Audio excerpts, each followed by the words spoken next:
me to the concept of why do we fall sometimes? Sometimes we fall because it teaches us humility. You know, have you ever known a person, or maybe you were a person, who is kind of like, especially when we start becoming really religious, maybe when we first enter Islam or really start practicing, and we're like on top of our game. You know that? That like high in the sky spiritual high? Maybe it happens like after Ramadan or after you went for Hajj or something. You're on a spiritual high. Sometimes when you're in that state, you can become a little arrogant. You can become a little self-righteous. You know what that looks like? Anyone?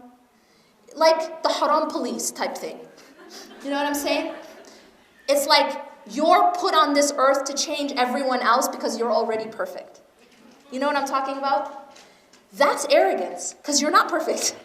And no matter how many prayers you're making, and no matter how much you're standing up for tahajjud, and no matter how much Quran you memorized, you will never be perfect. And you will always have flaws. And so the problem is that sometimes we become arrogant. And beyond that is that we sometimes take credit for our own righteousness. You know, the mistake that Qarun made, Qarun was a man who lived, very, very wealthy man who lived at the time of Musa alayhi salam. And the mistake that Allah tells us in the Quran that he made is he took credit for his power, his riches, his wealth. He said, إِنَّمَا أُوتِيتُهُ عَلَى عِلْمٍ عِنْدِي.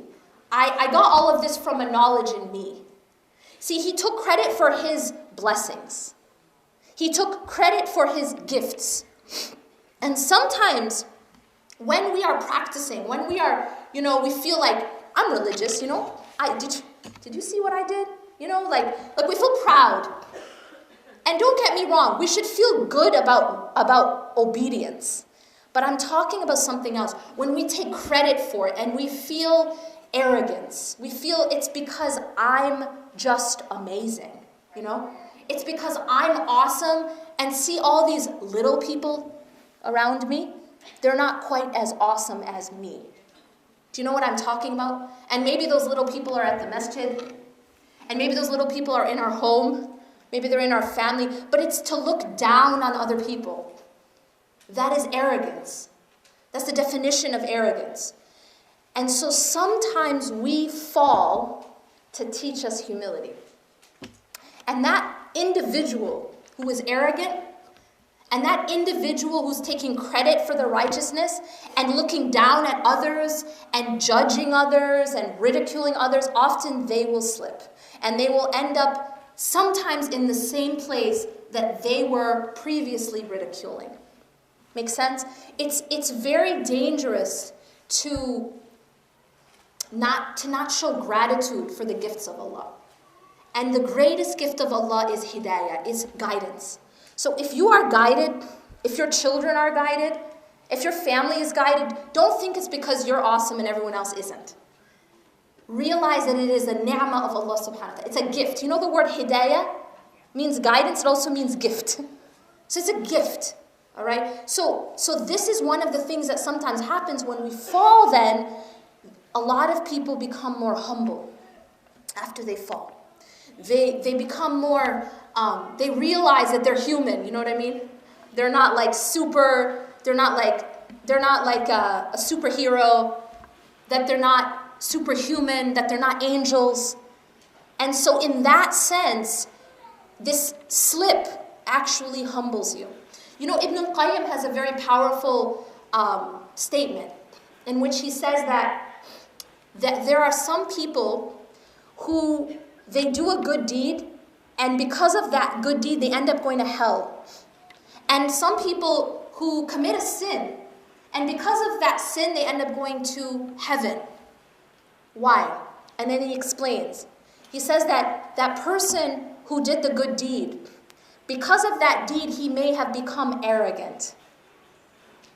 And so that arrogance actually led him downward. And that person who committed the sin, because of that sin, they felt so much remorse, so much humility, that they repented to Allah subhanahu wa ta'ala so sincerely that they ended up going to Jannah. Do you understand? So it's very, very important that we change our understanding of Allah subhanahu wa ta'ala.